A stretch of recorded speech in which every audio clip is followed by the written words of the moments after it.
y empezamos. Buenos días a todos, gracias por estar, a todos. Vamos a comenzar y aprovechar esta herramienta de Zoom como una herramienta de trabajo, ¿no? Yo voy a dar una pequeña introducción que yo creo que la enfoqué para que sea a través de la gestión y el compromiso de todos nosotros podamos avanzar en parámetros de calidad en lo que es el perioperatorio en cirugía torácica, y por ende en la seguridad del enfermo, ¿verdad? Una cirugía muy compleja como es la cirugía torácica. Cuando nosotros hablamos de esto, de gestionar el riesgo, estamos justamente hablando de gestionar la morbimortalidad. Por eso tiene impacto en cirugía torácica. Y es clave entender esto porque cirugía torácica es una cirugía que tiene una cantidad de particularidades, ¿verdad? Desde que nació convive con el riesgo, porque es una cirugía muy poco frecuente, altamente compleja, que tiene su morbimortalidad propia, porque, claro, repercute enormemente en la función respiratoria, ya sea en las recesiones pulmonares, en el dolor que genera. Se dan enfermos que son fumadores, con comorbilidades múltiples, la mayoría son fumadores. Entonces, es absolutamente clave gestionar ese riesgo, ¿verdad? Y por otra parte, cuando nosotros el riesgo lo vamos a centrar en la gestión del riesgo, lo vamos a centrar en el perioperatorio. Y en el perioperatorio nosotros tenemos un gran aliado en esto, que son los anestesistas especializados en toras, que han aumentado, ¿verdad?, el espectro de su profesión, por suerte, que es solamente también el manejo perioperatorio, que vamos a ver que es fundamental en cirugía torácica. Cuando nosotros hablamos de un posoperatorio en cirugía torácica, yo que aparte tengo la condición de ser cirujano general, es absolutamente diferente el posoperatorio de cirugía torácica a cirugía general. Si uno piensa y razona como cirugía general, el enfermo va a andar mal. El posoperatorio de cirugía torácica es un posoperatorio activo, es un posoperatorio de rehabilitación. Por eso es fundamental gestionar el riesgo en este punto. Entonces, cuando nosotros hablamos de riesgo en cirugía torácica, tenemos 3 puntos: preoperatorio, intraoperatorio y posoperatorio. Nos vamos a centrar solamente en el posoperatorio. Pero ya un buen posoperatorio comienza con un buen preoperatorio, ya sea de preparación, de selección, con un buen intraoperatorio, que el anestesista no genere daño alveolar y que el cirujano opere bien. Y cuando se da eso, nosotros nos vamos a centrar en un posoperatorio. Y tenemos que generar una estrategia de gestión del riesgo. Y eso implica un liderazgo, y el cirujano es el que lo debe liderar. Entonces, cuando nosotros empezamos a buscar factores de riesgo, vemos esta pantalla que a mí me gusta mirarla. Cuando uno lo ve ahí, ve una cascada de agua, ve unas rocas. Es lo mismo que pasa con el riesgo. Uno mira el riesgo y lo quiere simplificar. El checklist, esto, lo otro, que la DLCO, que el MEM si dejó de fumar, está todo bien eso. Pero lo que yo me voy a centrar son los factores ocultos de riesgo. Esos factores ocultos que no queremos ver y que los negamos por omisión y por acción. Entonces, cuando uno mira estas pantallas, empieza a encontrar figuras ocultas, va a encontrar un león, va a encontrar un pájaro, va a encontrar una cantidad de cosas. Y eso mismo pasa con los factores de riesgo. Y nosotros no queremos vernos, no queremos, negamos esos factores de riesgo. Entonces, en primer lugar, y primero, el cirujano como factor de riesgo. Un cirujano ocasional, un cirujano sin experiencia, un cirujano no reflexivo, que no sabe trabajar en equipo, es un factor de riesgo. El anestesista es un factor de riesgo. Si nosotros no logramos una terapia de dolor correcta, eso es un factor de riesgo. La enfermería es un factor de riesgo si no controla y no avisa que el enfermo tiene dolor. El endoscopista que no esteriliza el endoscopio va a ser un factor de neumonía intraoperatoria. La fisiatra por acción o omisión es un factor de riesgo. Toda la burocracia que tiene una institución, de quién sienta al enfermo o no, es un factor de riesgo. Los neumólogos y funcionalistas son factores de riesgo.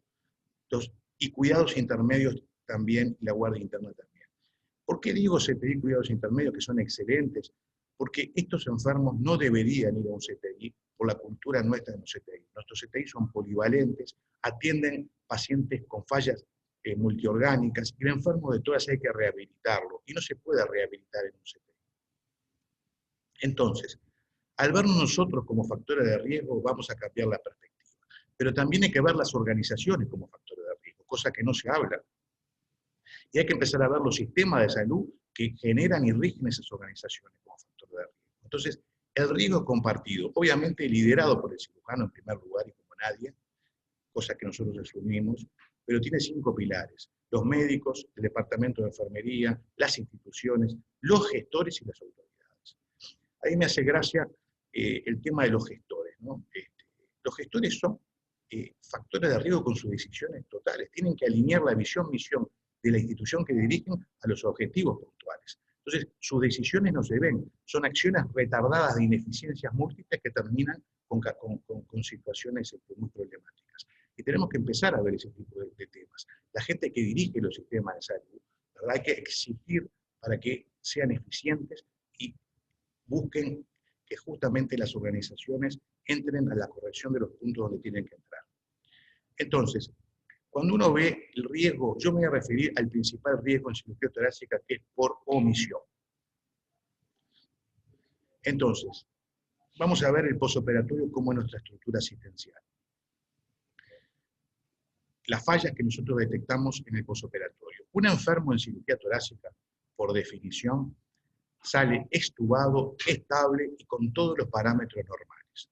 Si eso no pasa, falló el intraoperatorio o el preoperatorio. Toda resección pulmonar, una neumonectomía, sale extubado con una frecuencia cardíaca de 70 y 80 y el enfermo respirando el aire saturando un 100%. Si eso no pasa, algo está mal. Entonces es un posoperatorio estable. Lo que pasa es que ahí empieza el verdadero punto de la rehabilitación. O sea, no es un enfermo para el intermedio ni STI, porque no tiene ningún tipo de falla del sistema fisiológico mayor, ni lo va a tener si se hace las cosas bien. Eso sí, hay que saber que ese posoperatorio empieza a transcurrir por un campo minado.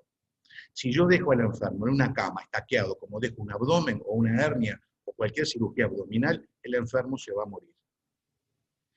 Y ahí entra lo que yo llamo la cadena de omisiones. Entonces, miren lo que se necesita para un posoperatorio de cirugía torácica.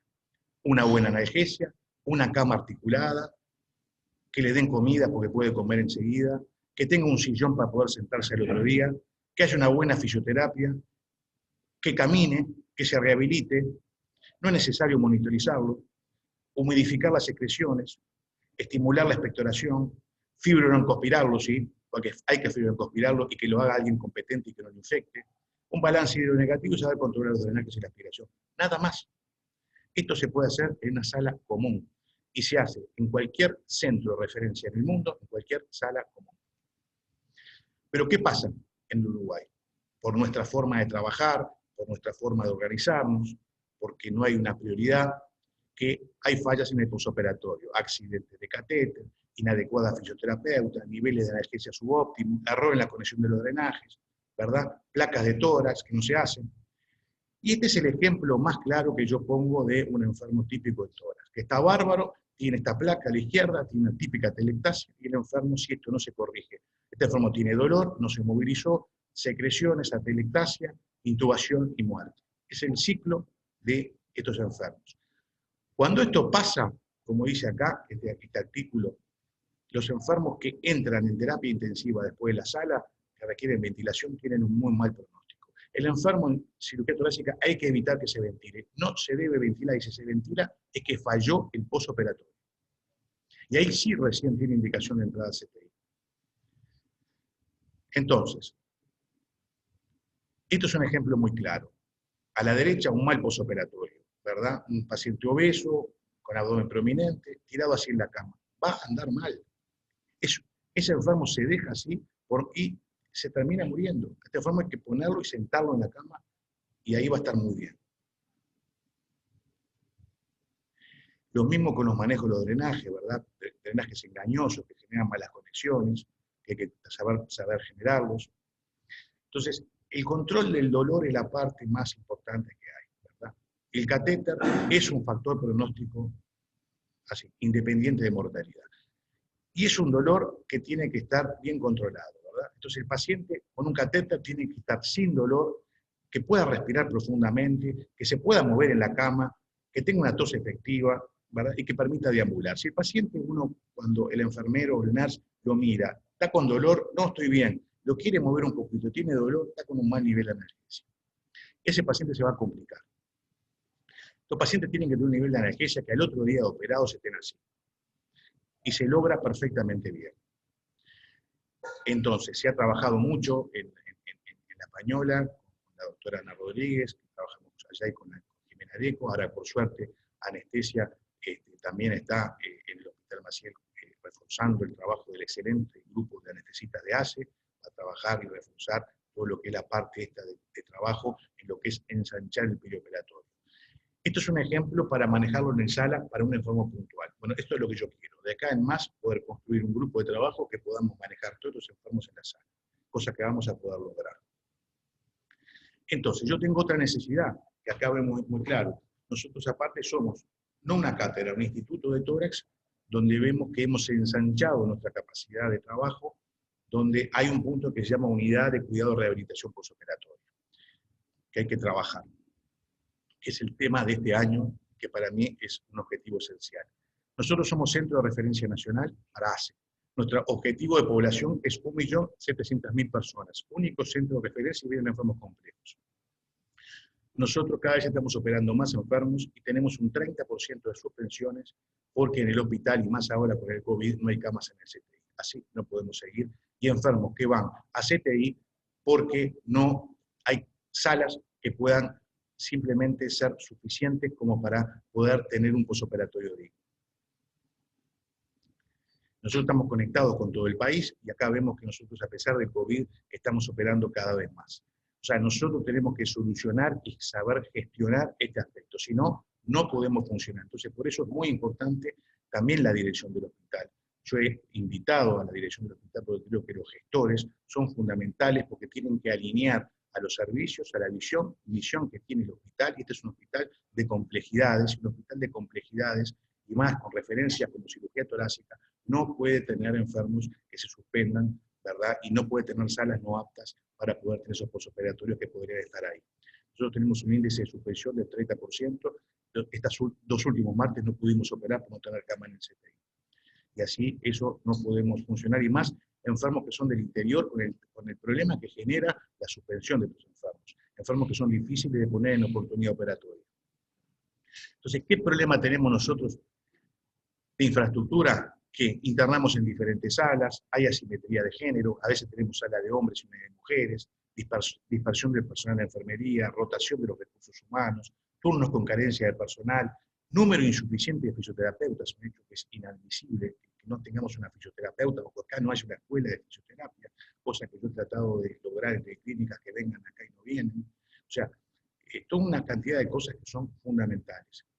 Entonces, nosotros tenemos que saber poder tener una sala de cuidado perioperatorio en cirugía torácica, que es simplemente una sala bien equipada con personal estable. ¿Cómo se define? Es muy sencillo, es una sala como debe ser, una sala digna como debe ser. O sea, ¿de qué estamos hablando? De salas comunes, que deben tener un mínimo de estructura, ¿verdad? Y así no mandar innecesariamente a cuidados moderados o CTI enfermos que no tienen que ir ahí. Pero van porque las salas no dan una contención y una seguridad básica. Entonces, ¿por qué son necesarias? Como dije, porque evitan la suspensión de enfermos, dan mayor rehabilitación, el paciente puede estar con su familia, mejora la gestión, es más humana, da más acceso al CTI al que sí realmente lo necesita, permite una adecuación permanente de todo el equipo y estímulo al aprendizaje, previene infecciones, no pretende, ¿verdad?, para nada estar de espaldas ni suspender un CTI, sino que simplemente trabaja en forma coordinada con el CTI. Entonces, los americanos tienen un tema que a mí me encanta, que es el siguiente, que es lo que tenemos que hacer. Estructura, programas, procesos y los resultados vienen solos. A un cirujano no se le puede auditar por los resultados, porque si no se entra en el populismo de los cirujanos o de los seguros, que es opero enfermos sencillos, sanos, lindos y me veis siempre bien. Entonces, eso es una forma errónea de enfocar la calidad. Cualquier servicio en el mundo que se precie de tal tiene que empezar a abordar las complejidades Y para eso tenemos que trabajar con estructura, programas, procesos y resultados. Esto hacen los países desarrollados. Entonces, acá tenemos todo. Acá no necesitamos tecnología ni contratar a nadie, sino alguien que justamente todo lo que está disperso lo unifique. ¿Quiénes integran esto y quién es clave? Departamento de Enfermería, Departamento de Fisiatría, la Cátedra de Anestesiología y la Unidad de Anestesia del Hospital Maciel, el Servicio de Neumología y por último el Servicio de Cirugía Torácica. Pero por estar último, vamos a ser los primeros en estar, vamos a poner toda la gente, nuestros residentes, y yo personalmente voy a venir y vamos a pasar contravisita en estas salas cuando empecemos el programa de estos enfermos que empiecen a venir permanentemente a la sala. Acá falta la dirección del hospital, pero yo igual voy a mandar este video a la dirección porque es absolutamente importante que tenga conciencia y que nos ayude en la gestión de esto, porque no se necesita ningún tipo de tecnología, no se necesita ningún tipo de dineros extras, es simplemente reasignar y reorganizar los recursos que ya están existentes. Entonces, ¿qué se necesita?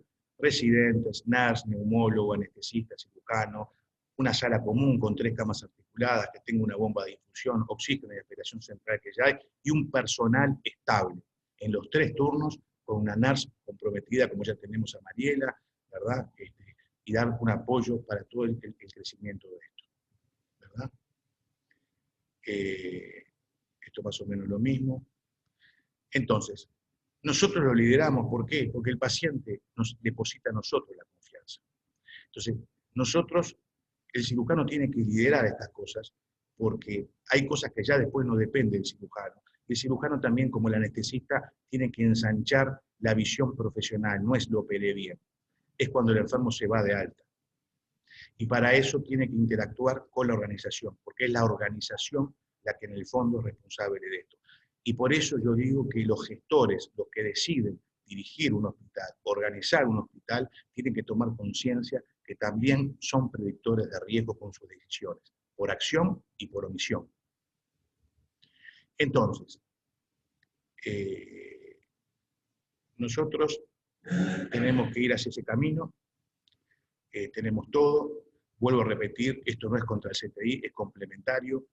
Esto va a generar la mejora de la calidad, de la seguridad, va a disminuir la demanda de camas y nos va a permitir que los enfermos no se suspendan.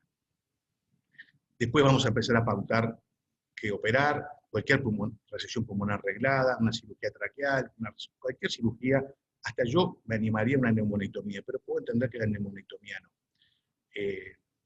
Pero también se podría hacer. Entonces, la única forma de lograr esto es con un programa. Puntualmente podemos hacerlo con un enfermo puntual, pero para que esto sea sostenible tiene que haber un programa. Para que haya un programa tiene que participar todo este equipo, comprometiendo a la dirección y la dirección apoye esta iniciativa, que yo creo que la va a apoyar. Esta es la meta que yo puse para el próximo año. Entonces, ahí empezamos a pautar, empezamos a hacer un grupo de trabajo y a generar, ¿verdad?, todo un tema que son muy importantes. ¿Quién ingresa? ¿Cómo va a ser el posoperatorio? ¿Cómo va a ser el protocolo de emergencia? ¿Quién pasa visita de tarde? Siempre va a haber un retén médico 24 horas que sea un cirujano para cualquier evento que pueda haber. Todo eso lo vamos a construir y por eso esta charla no se agota con esta presentación, sino que esta presentación tiene que ser el inicio de un grupo de trabajo. Entonces, ojo, esto que les estoy diciendo yo se aplica en los centros de Europa. Acá vino un español que dijo que fue fantástico, que puso cuál es el recurso más importante en una unidad de cuidado postoperatorio. Todo el mundo hablaba y planteaba Swan Gans, esto, lo otro, no.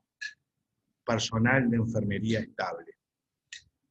Si yo tengo que elegir un estable, que aprenda, que tenga capacidad de aprender, eso es lo único que necesita una enfermera, que el paciente esté con la familia. Esto se aplica en la Clínica Mayo, que es un artículo de los indicadores de calidad en los pacientes. Esto se aplica en cualquier centro de referencia en el mundo. No van a un CTI. Van a un CTI por necesidad. Son unidades destinadas con el entendimiento del enfermo respiratorio a la misma. Y para eso hay que entender lo que es el enfermo respiratorio. Y no podemos caer en el error tampoco de decir, bueno, hacemos una unidad para el vascular, el neuroquirúrgico. No, no, porque cada posoperatorio es totalmente distinto. Nosotros tenemos que hacerlo en la sala, en nuestra sala. Después, en un segundo paso, ¿cuál es el segundo paso? Que también lo podemos hacer, pero yo no quiero entrar en esto porque es más ambicioso, no cuesta nada. Oximetría lo tenemos, poner un monitor y electro. Acá tenemos un problema con la parte gremial, que parece que si se pone un monitor y un electro se genera todo un problema de daudos y una cantidad de cosas. Olvidemos esto por ahora. Y después equipamiento para ventilación no invasiva, que ya tiene el hospital, que también se puede poner. Pero ojo, esto no es prescindible, porque si el enfermo llegara a ser edema pulmonar, se sube intermedio y se hace ventilación no invasiva. Por eso yo creo que estamos en una oportunidad para hacerlo. Creo yo que esta presentación tiene que ser el punto de inicio para trabajar esto como objetivo el año que viene. Es esto, es un poco reflexionar entre nosotros. Está todo el personal para esto, necesitamos lo que es más fundamental, el apoyo del Departamento de Enfermería, el apoyo de la dirección, lo vamos a lograr, estoy convencido que lo vamos a lograr, y después un departamento, y el departamento de fisiatría, que es fundamental, ¿verdad? Y por suerte está Adriana ahora, que veo que es fundamental. Si uno se pone a pensar cómo se insuflan los pulmones, es el fisiatra y el fisioterapeuta y la rehabilitación de lo que los insufla, ¿verdad? O sea, el pulmón no se infla porque el aire entra, el pulmón se infla porque la persona respira, y para poder respirar hay que estimularla, y para estimularla no tiene que tener dolor.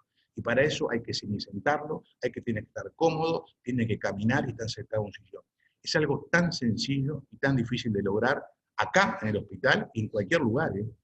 En cualquier lugar. Es como empezar a luchar contra una corriente cultural que es terrible.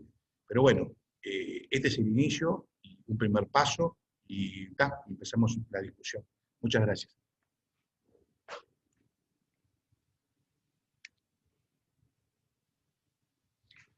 Bienvenida, Adriana.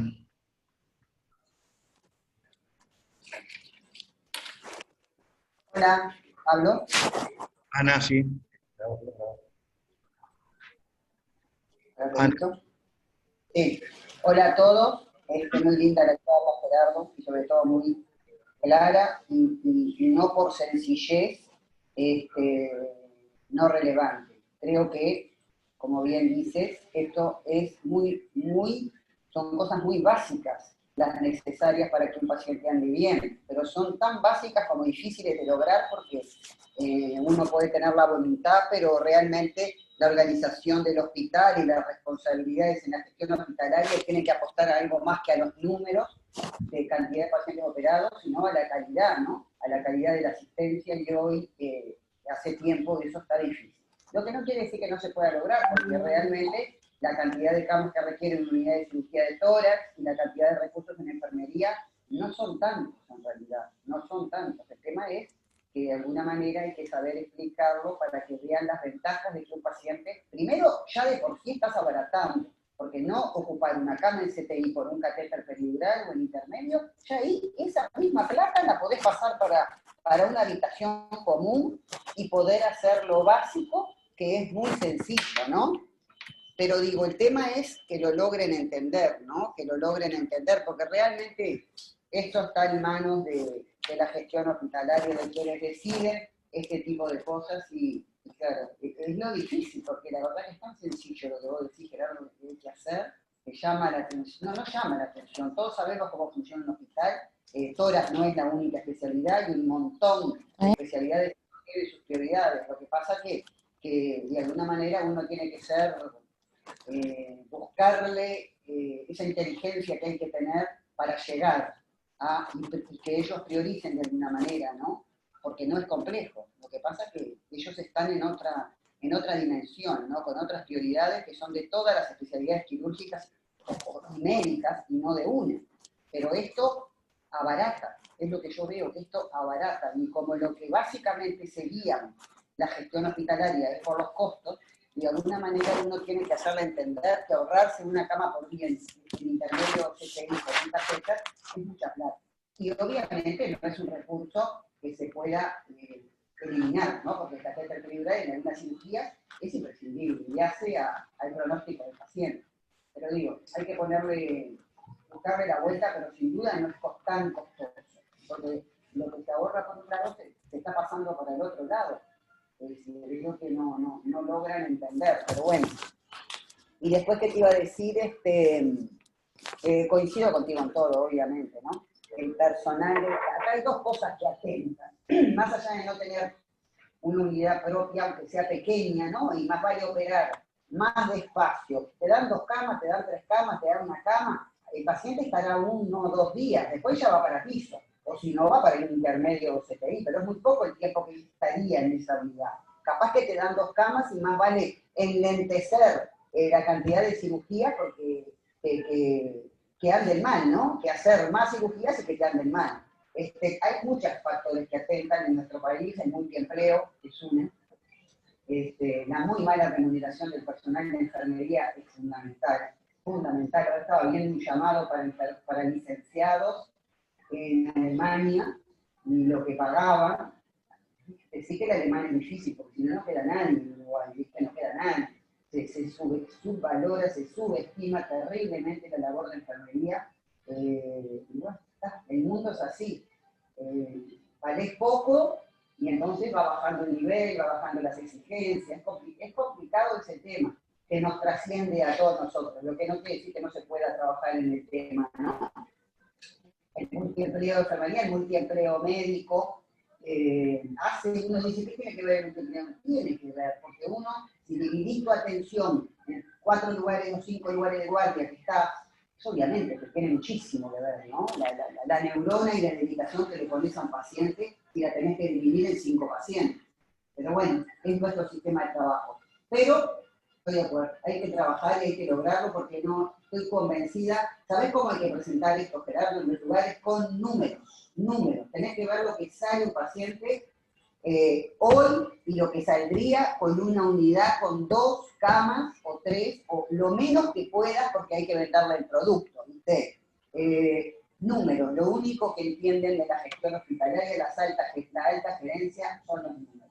Esto hoy sale esto, si vos me das esto, sale esto. Que vean, no se te escucha, Gerardo, no se te escucha, estás con el audio apagado. Bueno, gracias. Ahora sí. Gracias. Gracias, Ana. Le doy la palabra a la Mariela, pero antes quería, Ana, decir una cosa. Mira que yo lo que planteo es algo más sencillo. Esto lo podemos hacer en la sala. O sea, no hay que crear nuestra sala con todo ese personal que digo de estructura, lo hacemos en la sala. Más fácil todavía. ¿Para qué le da la palabra a Mariela? Mariela. Adriana. Perdón, Adriana primero. Adriana. Hola. No, Adriana. Dale. Hola, ¿cómo andan? Bueno. Adriana la voy a presentar, es la jefa del Departamento de Fisiatría.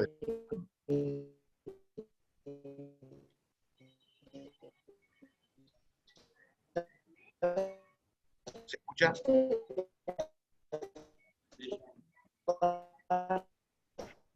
No se escucha, Adriana.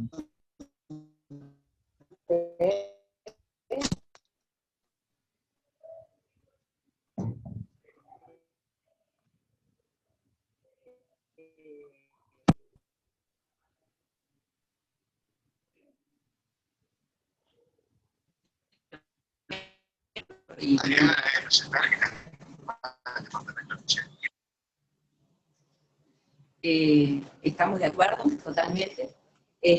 Nosotros ponemos los recursos humanos y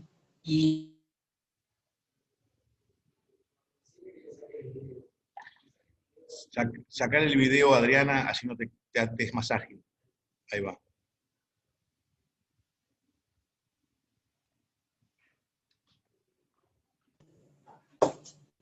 bueno. Sacar, Adriana, el video, así te es más fácil hablar. ¿Ahí se escucha? Se escucha, pero se corta. Claro, porque estoy en la UCC. Ahí sí, sacar el video y hablar. Va a ser más ágil. ¿Ahí? Perfecto. ¿Sí? Bueno, más que nada, corto. ¿Escuchan? Sí, perfecto. Bien, bueno, obviamente que estamos de acuerdo y el servicio va a apoyar en todo lo que sea necesario. Creo que aparte de eso nosotros tenemos que empezar no solamente en el postoperatorio, sino en el preoperatorio. ¿Ah? Es algo que hemos hablado contigo en muchas ocasiones y creo que eso debe ser así. Entonces, estoy de acuerdo con ir a dirección, tenemos que ir a plantear todo esto y tenemos que ir a plantear también que empezamos en el pre y que de alguna manera tienen que apoyar con los recursos físicos sobre todo que son necesarios. De nosotros, obviamente que tenemos todo el apoyo. Priorizamos siempre todos los pacientes y tratamos de maximizar los recursos humanos en beneficio de ese paciente. Así que bueno, no sé si están de acuerdo, capaz que plantear en dirección alguna reunión, ya sea virtual o como sea, pero bueno, lo antes posible, así bueno, con este ímpetu podemos empezar entonces a trabajar en pos de esta unidad y de estos pacientes. Nada más. Muchas gracias, Adriana. Mariela. Bueno, buenos días otra vez a todos. Estoy acá con la supervisora del sector de cirugía y María Noelia Ariosa, y estamos de acuerdo con el proyecto. Me parece que nos parece que es viable.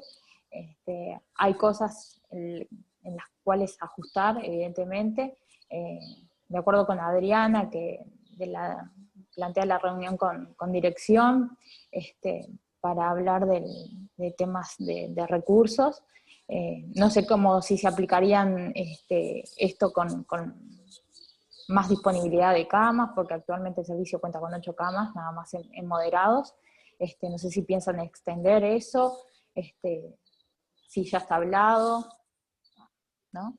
Sí, lo que vemos un poquito difícil quizás es el tema de las camas articuladas. ¿Se escucha ahí? El tema de las camas articuladas, que habría que verlo con dirección, ¿tá? Y bueno, creo que por el Departamento de Enfermería apoya el proyecto, me parece que se puede hacer capacitación para el personal, mantener un personal estable, y bueno, va a disminuir las complicaciones, ¿no? La idea es evitarlas y si no, disminuirlas en un postoperatorio inmediato y alejado también. Pero sí, la verdad que me parece un proyecto excelente y el apoyo del departamento lo van a tener. Bueno, muchas gracias.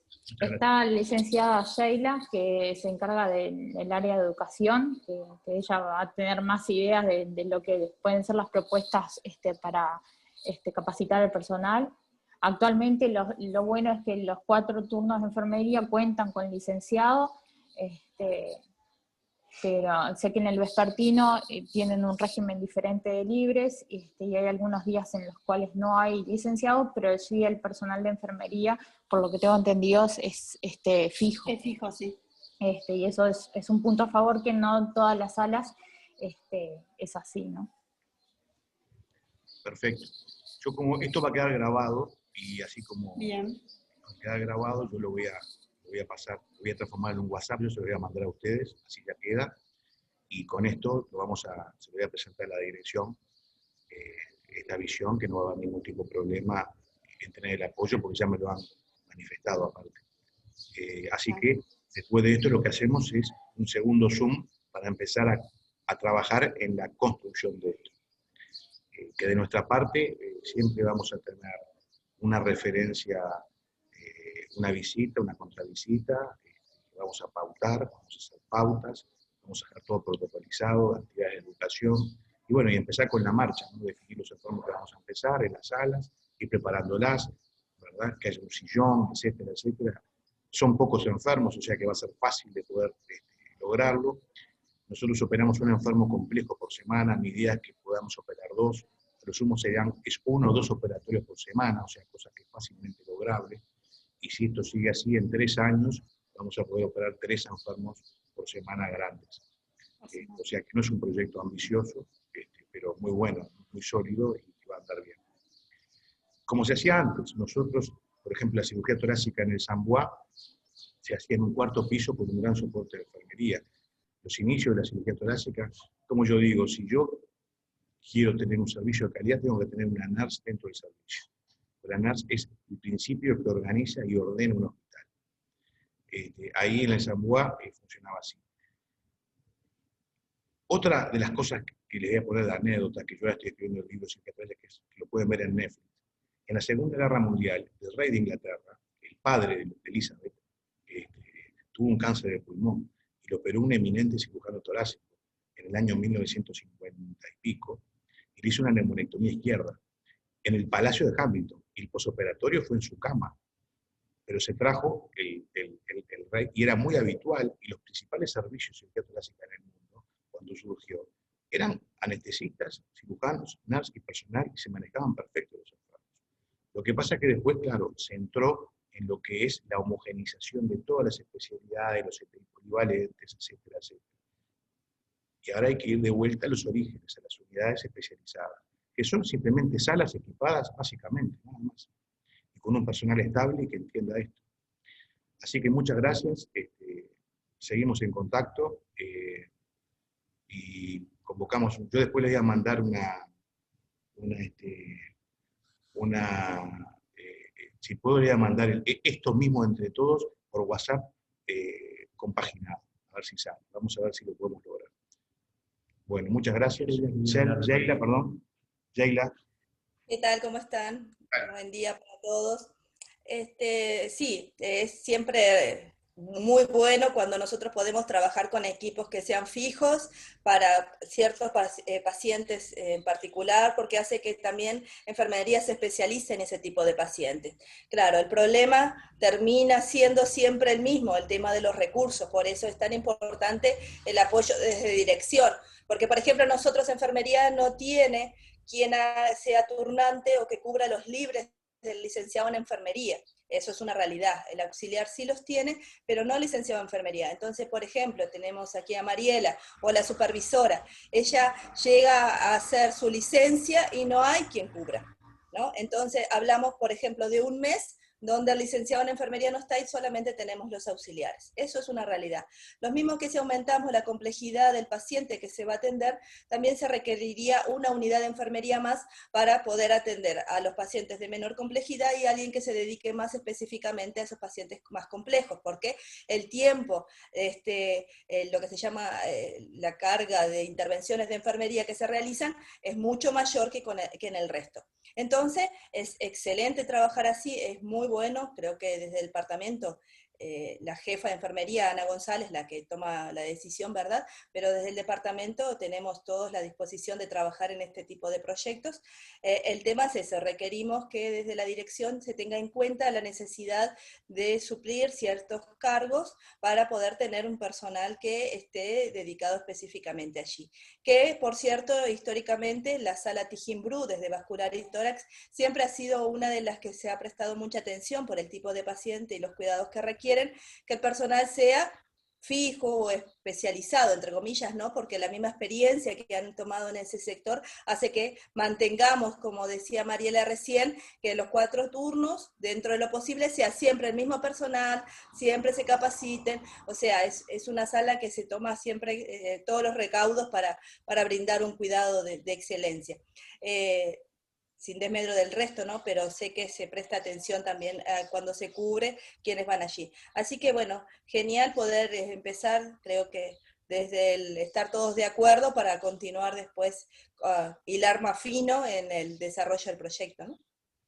Bien, gracias Yaila, gracias Jimena, gracias Adriana, gracias Mariela y gracias Ana, y bueno, y seguimos en contacto. ¿Te parece? Perfecto. Gracias. Bien. Bárbaro. Chao. Gracias, chao. Gracias.